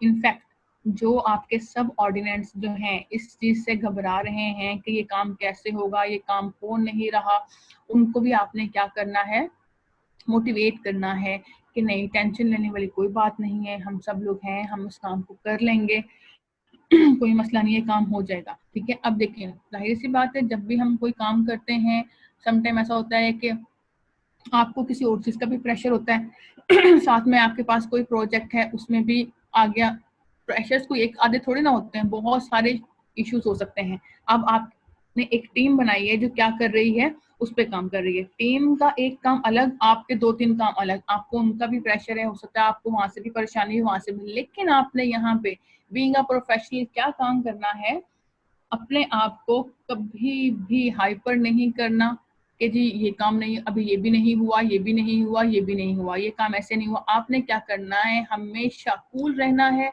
और जितने भी आपके सब ऑर्डिनेट या आपके टीम के लोग हैं उनको भी आपने क्या करना है, चेयर अप करना है, उनको भी क्या करना है, अगर वो प्रेशर में है आपने उनको भी यही कहना है कि वो इस चीज का प्रेशर ना लें, हम सब लोग मिलके जो है इस चीज का कोई ना कोई हल निकाल लेंगे और अपने गोल को जो है वो जल्द से जल्द अचीव कर लेंगे, ठीक हो गया। उसके बाद हमारे पास जो है trait number 9 of a professional, वो क्या है, रिमेन फोकस। अब इसमें हमारे पास क्या है, रिमेन फोकस, आपके पास जो भी गोल है, जिस भी चीज को गोल को आपने क्या करना है, अचीव करना है, उस पर आपका क्या होगा, हमेशा फोकस रहेगा। ऐसा नहीं करना कि कोई बीच में एम्बिग्युइटी आ गई है या कोई इशू आ गया है तो आप अपना दिल छोड़ दें कि ओहो ये काम तो हो नहीं सकता, इस काम को कैसे करेंगे, ये काम नहीं होगा। आपने ऐसा कुछ भी नहीं करना है, आपने क्या करना है, अपना पूरे का पूरा फोकस अपने क्या करना है, गोल पे रखना है कि ये मेरे पास मेरा टास्क है, इस टास्क को मैंने जैसे भी है, मैंने इस टास्क को या इस गोल को क्या करना है, अचीव करना है, ठीक है। ऐसा नहीं करना कि बस जी ये काम तो हो ही रहा, नहीं हो रहा तो कोई बात नहीं, अभी जो है आपसे काम नहीं हो रहा, आप थोड़ा सोच लें, उसको देख लें, वो काम हो जाएगा। बट यहाँ पे बीइंग अ प्रोफेशनल हमने क्या करना है, जो भी हमारा गोल है उस पर हम क्या करेंगे, अपना फोकस पूरा कंप्लीट रखेंगे, कभी भी अपने फोकस को अपने अचीव से हम क्या हटने नहीं देंगे। क्योंकि अगर हमारे दिल में ये बात आ जाए या हम ये बात कह दें कि काम नहीं होगा, नहीं होगा, जब हमने खुद से मान लिया कि ये काम नहीं होगा, इसका मतलब क्या है कि हम वो काम नहीं करना चाह रहे। जब हम खुद कह रहे हैं कि काम नहीं होगा तो नहीं होगा, लेकिन अगर हम उस काम पे पूरे के पूरे फोकस रहें तो हम ये कहें कि नहीं ये काम होगा, मैं करूंगा या करूंगी और इसको करके दिखाऊंगी तो ये काम होगा। क्योंकि अगर आप ये किसी बात को ठान लें कि हम ये काम करेंगे तो आप उसे जैसे भी होगा आप उसे कंप्लीट करेंगे। तो अगर कोई काम उसमें थोड़ा सा इश्यू आ जाता है तो इसका मतलब ये नहीं है कि आप गिव बैक करें। आपने क्या करना है, उस पर फोकस्ड रहना है और उस काम को कंप्लीट करना ही करना है। ठीक हो गया। उसके बाद हमारे पास जो प्रोफेशनल का ट्रेट है, trait number 10 of a professional, don't follow lag. ये हमारे पास जो है ये लास्ट ट्रेट है प्रोफेशनल का। इसके अंदर हमारे पास क्या होता है, सम टाइम हमारे पास हम कुछ सोचते हैं कि हमने ये काम करना है, हम उस काम को कर रहे हैं, हमने कोई स्ट्रेटेजी बना ली कि हमने इस काम को ऐसे करना है। ठीक है, हम क्या करने लगे हैं, अब हम उस काम को रियल टाइम में इम्प्लीमेंट करने लगे हैं, तो पॉसिबल है जो हमने सोचा था या जो हमने स्ट्रेटेजी बनाई थी वो अब उसके ऊपर जो है वो इम्प्लीमेंट नहीं हो रही, या उस काम में कोई इश्यू आ रहा है, तो हम क्या करेंगे। हम ये तो नहीं कहेंगे कि अब हम इस काम को यहाँ पे छोड़ दें कि ये काम इस तरह से हो नहीं रहा, नहीं, हम क्या करेंगे, उस काम को कंप्लीट करने के लिए कोई ना कोई और तरीका जो है वो अडॉप्ट कर लेंगे। आप लोग BS CS 8 सेमेस्टर में आप लोगों का थीसिस होगा। ठीक है, अब इसमें ये होता है जब आप लोग थीसिस कर रहे होते हैं, जब आप अपना सिनॉप्सिस जमा करवाते हैं, ठीक है, आप उसमें अपनी प्रॉब्लम स्टेटमेंट लिखते हैं। एग्जांपल एक छोटी सी दे रही हूँ, वहाँ पे आप अपने एक प्रॉब्लम स्टेटमेंट लिखते हैं कि आप इस चीज को सॉल्व करना चाह रहे हैं। ठीक है, सिनॉप्सिस 1 में जो आप देते हैं, अब उसमें आपने जो सिनॉप्सिस 1 दिया उसमें तो सिर्फ आपने अपनी प्रॉब्लम स्टेटमेंट लिख के बताई थी कि आप इस प्रॉब्लम को क्या करना चाह रहे हैं, रिजॉल्व करना चाह रहे हैं। उसमें फिर आप क्या करते हैं, एक अपनी मेथोडोलॉजी बनाते हैं। ठीक है, आप वो रफली मेथोडोलॉजी बनाकर सिनॉप्सिस के साथ देते हैं कि हम इस मेथोडोलॉजी को अडॉप्ट करते हुए इस प्रॉब्लम को क्या कर रहे हैं, सॉल्व कर रहे हैं। ठीक है, ये आपने अपने सिनॉप्सिस 1 में काम करके दे दिया। ठीक है, आपने भी सिर्फ क्या किया है, अपनी प्रॉब्लम स्टेटमेंट लिखी है और साथ में क्या है, अपनी मेथोडोलॉजी बता दी है जिसके थ्रू आप क्या करने लगे हैं, काम करने लगे हैं। लेकिन जब थीसिस 2 के अंदर आप अपनी उस मेथोडोलॉजी को इम्प्लीमेंट करने लगे हैं, तो वहां पे पॉसिबल है कि वो मेथोडोलॉजी जो है वो वर्क ना करे। ठीक है, उसमें कुछ ऐसे इश्यूज आ जाएंगे कि वो आगे जो है आप उसे कंटिन्यू ना कर सकें। तो उस सूरत में आपने क्या करना है, अब उस सूरत में आप ये तो नहीं कहेंगे कि ओहो मैंने ये क्या कर दिया, अब मैं क्या टॉपिक चेंज करूं, ये नहीं। आपने उसमें क्या करना है, ये चीज देखनी है, आप उससे क्या करेंगे, इस तरह यहाँ पे लिखा है एनालाइज द सिचुएशन। आप उस पूरी की पूरी सिचुएशन को क्या करेंगे, एनालाइज करेंगे। ठीक है, यहाँ पे ये होता है कि आपके पास सुपरवाइजर्स होते हैं, वो आप लोगों की क्या करते हैं, हेल्प करते हैं। लेकिन बीइंग अ प्रोफेशनल क्या करता है, उस पूरी सिचुएशन को क्या करता है, एनालाइज करता है। एनालाइज करने के बाद वो क्या करता है, उसी प्रॉब्लम का एक नया सोल्यूशन, एक नया पाथ वो क्या कर लेता है, डिस्कवर कर लेता है। वो कहता है कि अगर हम इस काम को ऐसे नहीं कर सकते हैं तो हम इस काम को जो है वो ऐसे करके देख लेते हैं। तो हमें क्या हुआ, जब हमने उस सिचुएशन को एनालाइज किया तो हमारे पास क्या हो गया, एक नया सोल्यूशन या एक नया पाथ हमें क्या हो गया, मिल गया। फिर हम क्या करते हैं, उसमें तक थोड़ी माइनर चेंजेस हो सकती हैं। अब हम ये भी नहीं कहते कि पूरी चीजें चेंज होती हैं, उसमें क्या होता है, हमारे पास कुछ चीजें हम क्या करते हैं उसके अंदर चेंज करते हैं, तो उससे हमारी प्रॉब्लम क्या हो सकती है, सॉल्व हो सकती है। ठीक है, लेकिन अगर यहाँ पे हम क्या कहते हैं, हम देखते जी ओहो ये मेथोडोलॉजी तो काम ही नहीं कर रही है, अब हम क्या करेंगे, ये तो हमारा सारा काम ही खराब हो गया।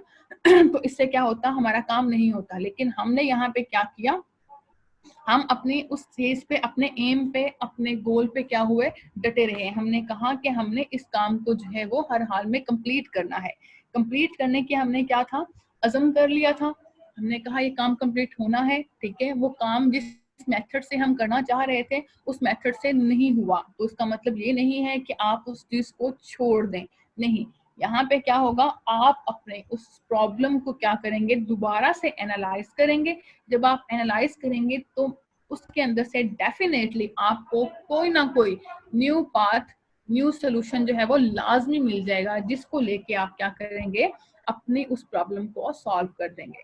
ठीक है, तो ये कहते हैं यहाँ पे जो लिखा हुआ है लास्ट में, that's why they call it leadership. इसी वजह से इसे हम क्या कहते हैं, लीडरशिप कहते हैं, कि वो कभी भी किसी भी चीज से जो है हार नहीं मानते हैं। जो भी उन्होंने काम करना है वो उस काम को करके ही रहते हैं। अगर एक तरीके से उनके पास वो काम नहीं हो रहा तो वो क्या करते हैं, उस काम को करने के नए से नए तरीके या नए पाथ जो है वो आखिरकार ढूंढ लेते हैं और अपने उस काम को जो है वो कंप्लीट कर लेते हैं। यहाँ पे जो है हमारे पास प्रोफेशनल के ट्रेड्स के जो है वो एंड हो गए हैं। तो अभी तक जो हमने देखा, हमने आज टॉपिक पढ़ा था प्रोफेशन। उसमें हमने बात की थी कि हम क्या करेंगे, कोई नॉन प्रॉफिट ऑर्गेनाइजेशन के लिए काम करना चाहते हैं तो आप उस टाइम क्या रिस्पॉन्स करेंगे और वो कैसे लीगल, मोरल एंड एथिकली ठीक होगा। यहाँ पे हमारे पास ये है कि पहली बात तो ये कि वो जो काम करना चाह रहे हैं किसी भी नॉन प्रॉफिट ऑर्गेनाइजेशन के लिए, पहला तो उन्हें अपने खुद के टास्क जो है वो कंप्लीट करने।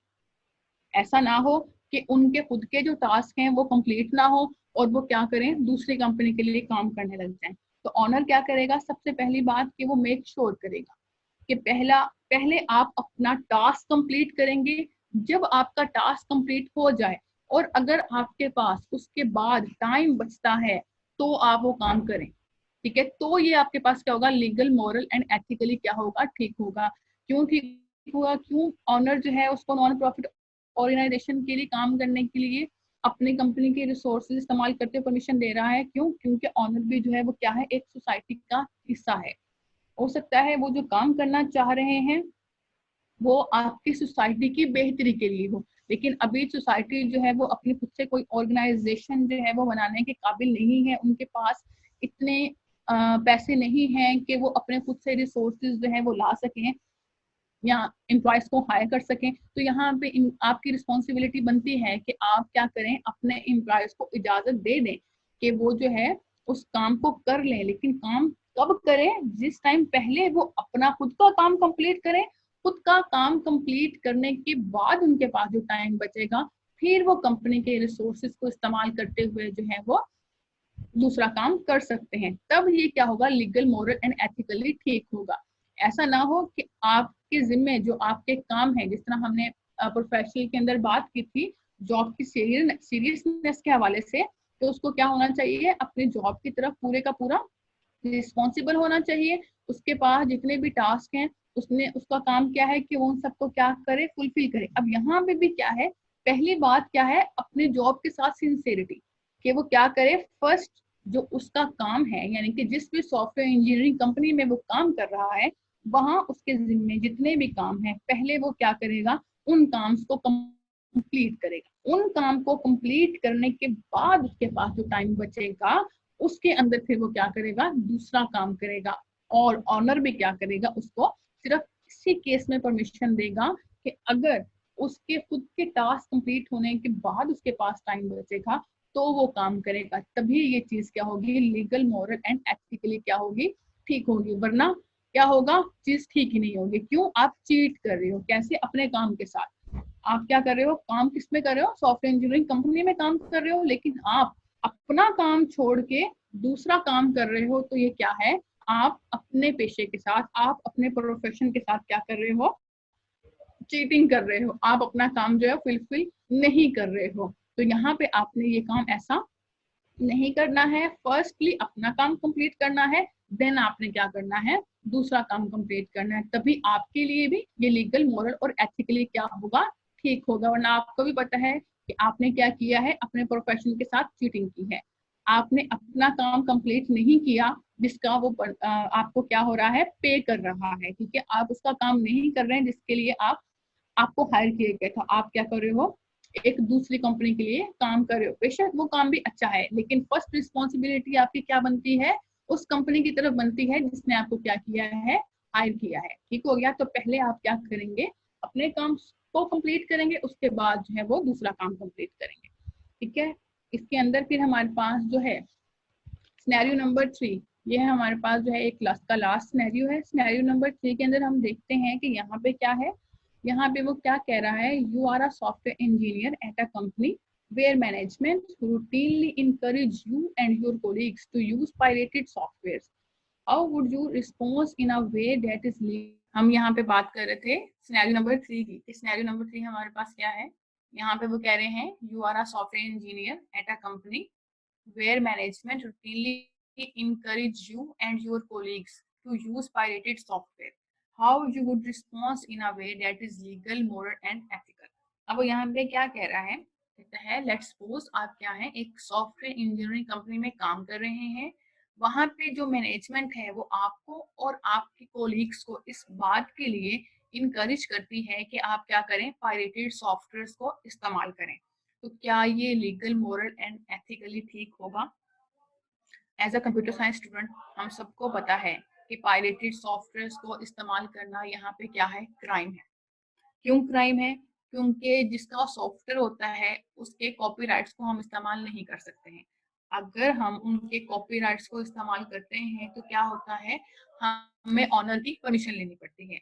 अगर ऑनर हमें क्या करे, परमिशन देता है, तो हम क्या करते हैं, उसका सॉफ्टवेयर इस्तेमाल कर सकते हैं। लेकिन यहाँ पे क्या होता है, कंपनीज क्या करती हैं, वो चीप सोल्यूशन ढूंढती हैं। ठीक है, चीप सोल्यूशन ढूंढने के लिए वो क्या करते हैं, पायरेटेड सॉफ्टवेयर का इस्तेमाल करना शुरू करते हैं। ठीक है, तो यहाँ पे वो ये कहता है कि अगर यहाँ पे कोई कंपनी है, ठीक है, जहाँ पे लोग जो है या मैनेजमेंट जो है वो आपको ये कहती है कि आपने पायरेटेड सॉफ्टवेयर का इस्तेमाल करना है, तो लीगल, मॉरल एंड एथिकली आप उनको मना कर सकते हैं। आप उन्हें बता सकते हैं कि पायरेटेड सॉफ्टवेयर का इस्तेमाल करना हमारे पास लीगली एक क्या है, क्राइम है। ठीक है, और वैसे भी हमें पता है कि पायरेटेड सॉफ्टवेयर की जो मुद्दत होती है वो ज्यादा देर की नहीं होती है, लेकिन अगर हम ओरिजिनल सॉफ्टवेयर को यूज करें तो वो हमारे पास क्या होंगे, उसका टाइम पीरियड भी ज्यादा होगा। तो बजाय इसके कि कोई भी सॉफ्टवेयर कंपनी आपको, कोई भी सॉफ्टवेयर कंपनी हो, कोई भी कंपनी हो, वो किसी भी एम्प्लॉय को इस बात के लिए इंकरेज नहीं कर सकती है कि वो पायरेटेड सॉफ्टवेयर इस्तेमाल करें, क्योंकि पायरेटेड सॉफ्टवेयर इस्तेमाल करना ही क्या है, एक क्राइम है। तो यहाँ पे आप लीगली, मोरली एंड एथिकली जो है वो इस बात के लिए इनकार कर सकते हैं कि हम पायरेटेड सॉफ्टवेयर को इस्तेमाल नहीं करेंगे, ये आपका राइट बनता है। आप पहले क्या करें, आप उनको समझाते हैं, वहां पे जो भी कंपनी का ऑनर है या मैनेजमेंट जो है आपको कह रही है कि आपने इसका इस्तेमाल करना है, आप उन्हें कह सकते हैं कि सॉरी, पायरेटेड सॉफ्टवेयर का इस्तेमाल करना हमारे पास क्या है, एक क्राइम है। अगर आपने हम लोगों से काम करवाना है तो काइंडली आप क्या करें, ओरिजिनल सॉफ्टवेयर का इस्तेमाल करें। ठीक है, ओरिजिनल सॉफ्टवेयर का इस्तेमाल करें और उन्हें बता दें कि हम पायरेटेड सॉफ्टवेयर पे काम नहीं करेंगे, तो ये लीगली, मोरली, एथिकली जो है वो गलत नहीं होगा। आपने जो बात कही है वो बिल्कुल ठीक कही है। क्यों? क्योंकि उनको भी पता है, आपको भी पता है कि पायरेटेड सॉफ्टवेयर का इस्तेमाल करना हमारे पास क्या है, क्राइम है। लेकिन कंपनीज क्या करती हैं कि उनके पास, वो कहते हैं कि चले भी बहुत चीपर होते हैं, वो कहते हैं चीपर है, हमारा काम हो जाएगा, हम इतने कॉस्टली सॉफ्टवेयर को क्यों परचेज करें। जिस तरह हमारे पास ओरिजिनल बुक्स होती हैं और पायरेटेड बुक्स होती हैं, ओरिजिनल बुक्स को हम परचेज नहीं करते हैं, क्यों नहीं करते, क्योंकि वो बहुत ज्यादा कॉस्टली होती है। हम क्या करते हैं, पायरेटेड बुक्स ले लेते हैं, है तो उसी की कॉपी ना, हम क्या करते हैं, पायरेटेड बुक लेते हैं और वो पढ़ लेते हैं। यहाँ पे भी सॉफ्टवेयर का भी सेम यही काम होता है। जिस तरह आप लोगों को पता है विंडोज है, ओरिजिनल विंडो हम परचेज करें तो वो कितनी कॉस्टली होती है। जब हम लैपटॉप परचेज करने जाते हैं, अगर इस तरह जब हम लैपटॉप लेते हैं विंडोज वाला, ठीक है, तो वो उसमें हमारे हमारे पास क्या होती है, विंडो की कॉस्ट भी उसके अंदर क्या होती है, इंक्लूड होती है। क्यों? वो आपको बताते हैं कि जी इसके अंदर जो है वो ओरिजिनल विंडो की हुई है, जिसकी कॉस्ट भी उसके अंदर क्या होती है, इंक्लूड होती है। जबकि यहाँ पे अगर हमारी विंडो करप्ट हो जाए, हम जाते हैं मार्केट में हम जाके विंडो करवाते हैं, तो वो क्या होता है, उन्होंने क्रैक की होती है, पायरेटेड होती है, वो हमसे कभी 200 रुपया ले लेते हैं, कभी 400 ले लेते हैं। क्यों लेते हैं? क्योंकि विंडोज है वो ओरिजिनल नहीं होती हैं। अगर हम ओरिजिनल विंडो करवाएं तो आपसे 10,000 15,000 जो है उन्होंने लेना ही लेना है। क्यों? क्योंकि वो आपको ओरिजिनल विंडो करके दे रहे हैं। सेम इसी तरीके से कंपनीज क्या करती हैं, अब उन्होंने तो अपना प्रॉफिट देखना है, जहाँ पे उनको क्या है, फायदा हो रहा है, जाहिर है वो काम करें तो अपने फायदे के लिए कर रही है। जहाँ पे उनको नुकसान होगा वो ये काम नहीं करेंगी। अब फिर वो कंपनीज क्या करती हैं, जिस टाइम ऐसे काम करती है ना, फिर वो ये चीजें भूल जाती हैं कि कहाँ कौन सी चीज लीगल है, कौन सी चीज इलीगल है। वो यहाँ पे क्या देख रहे होते हैं, वो सिर्फ यहाँ पे ये देख रहे होते हैं कि कौन सी चीज उनको प्रॉफिट दे रही है। क्यों? उनका काम है यही होता है, अर्निंग का।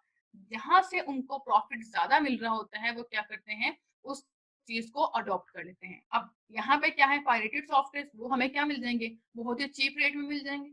इसलिए कंपनीज क्या करती हैं, उन पायरेटेड सॉफ्टवेयर को परचेज करती हैं और क्या कहती हैं, तमाम के तमाम एम्प्लॉयज को कहती हैं उनको जो है वो इस्तेमाल करें। यही अगर वो विंडोज जो है ओरिजिनल लेने जाएं तो उन्हें हो सकता है कोई 50-60,000 की विंडो मिले, और अगर वो ओरिजिनल की बात करें, और अगर वो पायरेटेड विंडो लेने जाएं तो वही विंडो की सीडी हो सकता है उनको 100 रुपए में मिल जाए। तो अब कहाँ 50-60,000 और कहाँ 100 रुपीज, तो देखें कितना ज्यादा फर्क पड़ जाएगा उसके अंदर। ठीक है, तो अब वो ये देखते हैं कि देखें 60,000 और 100 रुपया, तो हम क्या करते हैं, वो 60 को छोड़ देते हैं, चीज लीगल थी वो क्या करते हैं, 100 रुपए में इलीगल चीज ले लेंगे, उसको क्या करेंगे, कहेंगे ठीक है जी हम इसको चलाते हैं। तो यहाँ पे क्या है कि अगर कोई भी सॉफ्टवेयर कंपनी कोई ऐसा काम करती है या अपने कॉलीग्स को या आपके कॉलीग्स को या आपको कहती है, एम्प्लॉयज को कहती है कि वो पायरेटेड सॉफ्टवेयर का इस्तेमाल करें, तो यहाँ पे आपकी रिस्पॉन्सिबिलिटी बनती है कि आप उन पायरेटेड सॉफ्टवेयर को इस्तेमाल करने से इनकार कर सकते हैं। और अगर ये कह दें जी कि कंपनी आप पे कोई लीगल जो है एक्शन ले सकती है, तो वो नहीं ले सकती है। क्यों नहीं ले सकती है? क्योंकि कंपनी खुद ही तो इलीगल काम कर रही है। पायरेटेड सॉफ्टवेयर का इस्तेमाल करना हमारे पास क्या है, इलीगल है। तो जब कंपनी खुद इलीगल काम कर रही है तो वो आप पे कोई भी इस तरह का चार्ज जो है वो नहीं लगा सकती है कि जी आपने इस तरह का कोई भी काम किया है। तो आप बगैर डरे जो है ये बात कह सकते हैं कि आप कंपनी के अंदर या अपने काम आपने जो करना है उस काम के लिए आप किसी भी पायरेटेड सॉफ्टवेयर का इस्तेमाल नहीं करेंगे। आपने जो भी काम करना है वो सिर्फ और सिर्फ ओरिजिनल सॉफ्टवेयर को इस्तेमाल करते हुए करना है। ठीक हो गया। ये जो थे 3 सिनेरियोस जो है मैंने आपको बता दिए थे, ये हमारा काम हो गया है। इसका एक बार आप रिव्यू देख लें। आज जो हमने पढ़ा था, हमारा जो आज का वीक 1 का टॉपिक था वो था प्रोफेशन। प्रोफेशन के अंदर हमने देखा introduction, professionalism, traits of profession और applying professionalism in daily life. उसके बाद हमने प्रोफेशन देखा कि प्रोफेशन हमारे पास पेड ऑक्यूपेशन है और प्रोफेशनल हमारे पास क्या है जिसके अंदर हम क्या करते हैं, बहुत ज़्यादा महारत या स्किल्स हासिल होते हैं हमारे पास। वो हमारे पास क्या होता है, वो बंदा प्रोफेशनल होता है जिसके पास किसी भी काम को करने के लिए बहुत ज़्यादा स्किल्स जो हैं वो क्या होते हैं, अवेलेबल होते हैं। ये उनकी क्या थी, कुछ रिस्पॉन्सिबिलिटीज थी कि कोई भी प्रोफेशनल जो है वो उसकी रिस्पॉन्सिबिलिटीज क्या है, वो कोई नेटवर्क एडमिनिस्ट्रेटर हो सकता है, सॉफ्टवेयर डेवलपमेंट एंड इंस्टॉलेशन का काम उसके जिम्मे हो सकता है, आफ्टर हार्डवेयर एंड सॉफ्टवेयर की मेंटेनेंस उसके जिम्मे हो सकती है। फिर उसके बाद नेक्स्ट हमने क्या था, प्रोफेशनलिज्म देखा था। प्रोफेशनलिज्म में हमने क्या कहा था, यहाँ पे क्या होता है प्रोफेशनलिज्म में आपका एटीट्यूड देखा जाता है कि आपका एटीट्यूड क्या है, आप किसी पर्सन से बात कैसे करते हो, आपका ड्रेसिंग सेंस क्या है, या आप चीजों को किस तरह से मैनेज करते हो। ये सारे का सारा क्या है, प्रोफेशनलिज्म है कि आपका काम करने का तरीका कैसा है, लोगों के साथ आप डीलिंग किस तरह से करते हो, आप बात किस तरह से करते हो। ये सारी की सारी चीजें हमारे पास क्या थी, प्रोफेशनलिज्म के अंदर आ जाती हैं। फिर हमने क्या थे, इसके 4 ट्रेड से हमने यहाँ पे ये बात की थी कि सिर्फ कोई भी प्रोफेशन हो, हर प्रोफेशन के अंदर ये 4 ट्रेड्स हमारे पास क्या हैं, कंपल्सरी हैं। किसी भी प्रोफेशन को ले लो, ये उन सब प्रोफेशन के अंदर ये चारों के चारों ट्रेड्स जो हैं हमारे पास आते ही आते हैं।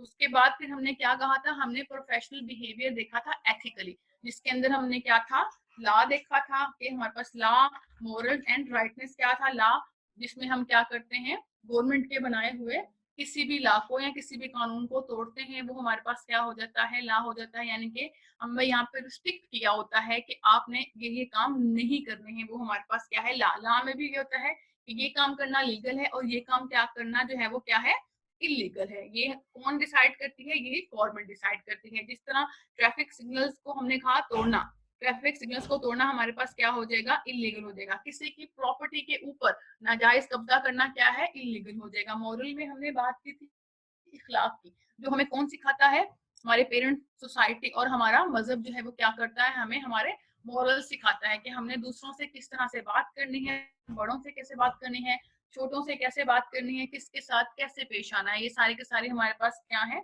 इखलाक में आ जाता है। राइटनेस का मतलब क्या है कि काम को क्या करना, एक सही अंदाज के अंदर करना। फिर हमने ये बात की थी इन मॉरल्स की कि पॉसिबल है कि ये कोई भी पर्सन इन मॉरल्स को अलग अलग करके भी तोड़ सकता है, कि सिर्फ किसी ने सिर्फ लॉ तोड़ा, मोरल एंड राइटनेस को नहीं तोड़ा। पॉसिबल है किसी ने मोरल को तोड़ दिया, बाकी चीजों को नहीं। और ऐसा भी पॉसिबल है कि साइमल्टेनियसली कोई पर्सन जो है वो इन तीनों को भी जो है वो क्या कर दे, एक साथ ही तोड़ दे। उसके बाद हमारे पास क्या थे, ट्रेड्स ऑफ प्रोफेशन जो हमने देखे। यहाँ पे सीरियसनेस के जॉब के बारे में, हर पर्सन को क्या होना चाहिए, सीरियस होना चाहिए, केयरलेस नहीं होना चाहिए। उसके जिम्मे जो भी उसके टास्क हैं उसने क्या करना है, अपने उन टास्क को जो है पूरी ईमानदारी के साथ फुलफिल करना है। वांटिंग टू डू बेटर, टेट नंबर 2, यानी कि अपने आप को हर रोज क्या करना है, इम्प्रूव बनाना है। आए दिन आपने क्या करना है, अपने अंदर अपने परफॉर्मेंसेस को क्या करना है, बेहतर से बेहतर बनाते जाना है। डीलिंग विद अनएक्सपेक्टेड, कि अगर आपके जो है वर्किंग एरिया में आपके साथ कोई बात हो जाती है, कोई लड़ाई झगड़ा हो जाता है या कोई इस तरह की चीज हैपन हो जाती है, तो आपने उस चीज को जो है वो किस तरह से पॉजिटिव रहते हुए डील करना है। कम्युनिकेशन स्किल्स, क्या आपके कम्युनिकेशन स्किल्स क्या होने चाहिए, बहुत ज्यादा क्लियर होने चाहिए, कंसाइज होने चाहिए और कॉन्फिडेंट होना चाहिए आपको। ठीक है, उसके बाद एंथोसिज्म में हमने देखा कि उसके अंदर हमारे पास क्या है, एंथोसिज्म के अंदर हमारे पास हमारा एटीट्यूड ही है कि हमारा एटीट्यूड क्या है और हम चीजों को किस तरह से जो है वो पॉजिटिव लेते हैं। अगर आप चीजों को पॉजिटिव लेते हैं और नेगेटिव चीजों को जो है वो लेट डाउन कर देते हैं, अगर कोई इश्यू हो भी जाता है तो उसको छोड़ देते हैं, तो आप की करेक्टरिस्टिक्स के अंदर क्या है, एक लीडर की करेक्टरिस्टिक्स भी जो है वो ऐड हो जाती है। फिर हेल्पफुलनेस में हमारे पास क्या था कि जो भी प्रोफेशनल है वो क्या करेगा, अपनी टीम के लिए हमेशा क्या होगा, हेल्पफुल रहेगा। अगर किसी को कभी भी उसकी हेल्प की जरूरत है तो वो क्या करेगा, हमेशा अवेलेबल रहेगा सजेशन देने में। किसी ने कोई काम किया है, कोई गोल अचीव किया है, तो उनको क्या करेगा, अप्रिशिएट भी करेगा। फिर टेकिंग द इनिशिएटिव के बीइंग अ प्रोफेशनल, आपको क्या होना चाहिए, हमेशा से इनिशिएटिव लेना ही चाहिए। उसके बाद कूल अंडर प्रेशर के, चाहे सिचुएशन कितनी भी वर्स्ट क्यों ना हो जाए, आपने जो है हाइपर नहीं होना, सिचुएशन को हैंडल करना है इस तरह से कि आपने कूल रहना है। अगर सिचुएशन वर्स्ट हो भी जाती है तो आपने इस बात का ख्याल रखना है कि मैं अगर कूल रहूंगा तो अपनी टीम को क्या कर सकूंगा, हैंडल बड़े ही आराम के साथ कर सकूंगा। ठीक है, तो आप खुद से कूल रहेंगे तो टीम को हैंडल कर पाएंगे। अगर आप ही हाइपर हो जाएंगे, टेंस हो जाएंगे या आप ही स्ट्रेस ले लेंगे तो बाकी टीम को कौन हैंडल करेगा। उसके बाद रिमेन फोकस, कि आपका जो भी एम है, जो भी गोल है, उस पे आपने क्या करना है, फोकस रहना है। ऐसा ना हो कि आप देखेंगे काम नहीं हो रहा तो आप खुद से दिल छोड़ देंगे कि ये तो काम होना ही नहीं। ऐसा नहीं है, जो भी काम आपने लिया है, जिस भी टास्क को आप कंप्लीट करना चाहते हैं, उस पे आपने क्या करना है, अपना फोकस हमेशा वैसे ही बना के रखना है, तो वो काम आपका क्या हो जाएगा, कंप्लीट हो जाएगा। उसके बाद डोंट फॉलो लेट, कि अगर आपका कोई काम नहीं हो रहा, आप काम करने की बहुत ट्राई कर रहे हैं लेकिन वो काम जिस वे में आप करना चाह रहे हैं वो काम उस वे में नहीं हो रहा, तो आप क्या करेंगे, आप उस चीज को दोबारा से एनालाइज करेंगे। एनालाइज करने के बाद आप क्या करेंगे, उसका कोई ना कोई एक न्यू सोल्यूशन जो है वो क्या कर देंगे, निकाल लेंगे, जिसको हम क्या कहते हैं कि आप वो क्या हो जाएगा, हमारे पास लीडरशिप की तरफ जो है वो कन्वर्ट हो जाएगा कि ये काम इस तरीके से नहीं हो रहा था, तो उसके लिए आपने क्या किया, एक न्यू मेथड या न्यू सोल्यूशन जो है वो निकाल लिया। उसके बाद जो हमारा लास्ट पॉइंट था वो क्या था, applying professionalism in real life, कि हम प्रोफेशनलिज्म को रियल लाइफ में किस तरह से मैनेज करते हैं। उसमें हमने क्या किया, 3 सिनेरियो देखे कि अगर हमारे पास एक सॉफ्टवेयर इंजीनियर कंपनी का ओनर है और उसके एम्प्लॉयज जो है वो ट्रेनिंग के लिए कह रहे हैं कि ट्रेनिंग अगर वो करेंगे तो उसका पे करें, तो वो उस ओनर को लीगल, मॉरल और एथिकली कैसे जवाब देना चाहिए। तो उसके हमने 2 बातें देखी थी। यहाँ पे हमने देखा था कि अगर उनकी ट्रेनिंग जो है उनके काम में जो है वो क्या करते हैं, पॉजिटिव वे लेके आती है या उनके स्किल्स को इम्प्रूव करती है, जिससे उसके काम में उन्हें क्या होती है, बहुत हेल्प मिलती है, तो ऑनर को चाहिए कि वो क्या करे, उसका पे करे। अगर उनकी ट्रेनिंग जो एम्प्लॉयज कह रहे हैं वो क्या हो, टोटल इररेलेवेंट हो उनके काम से, तो ऑनर जो है लीगल, मॉरल एंड एथिकली उनको ना कह सकता है। दूसरा हमने देखा कि आप सॉफ्टवेयर इंजीनियरिंग कंपनी के ऑनर हैं और वहां के एम्प्लॉयज आपको क्या कहते हैं कि वो एक नॉन प्रॉफिटेबल ऑर्गेनाइजेशन के लिए काम करना चाहते हैं आपकी ही वर्किंग आवर्स में और आपके ही रिसोर्सेज को इस्तेमाल करते हुए, तो आप क्या कैसे रिएक्ट करेंगे या उसे कैसे जवाब देंगे। तो यहाँ पे क्या होगा कि पहले आप उसे क्या कहेंगे कि पहले वो अपने टास्क, लेकिन यही भी काम आप उसे तब कहेंगे जिस टाइम ये कोई काम आपकी सोसाइटी से रेलिवेंट हो।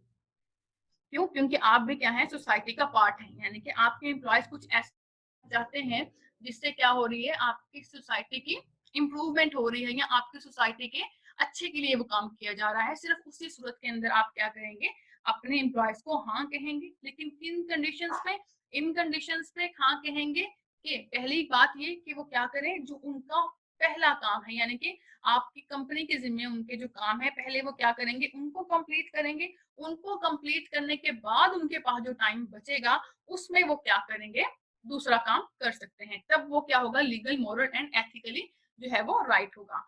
थर्ड एंड लास्ट वन हमने इसमें देखा, हमने कहा कि अगर आप किसी सॉफ्टवेयर इंजीनियरिंग कंपनी में काम करते हैं और वहां की मैनेजमेंट क्या करती है, आपको इस बात के लिए इंकरेज करती है कि आप पायरेटेड सॉफ्टवेयर का इस्तेमाल करें, तो यहाँ पे लीगल, मॉरल एंड एथिकली आप क्या करेंगे, यहाँ पे आपके पास क्या होगा, आप उन्हें क्या कहेंगे, आप उन्हें कहेंगे कि पायरेटेड सॉफ्टवेयर को इस्तेमाल करना क्या है, एक क्राइम है और आप इसका इस्तेमाल नहीं करेंगे, बेटर है कि वो क्या करें, आपको ओरिजिनल सॉफ्टवेयर जो है वो प्रोवाइड करें।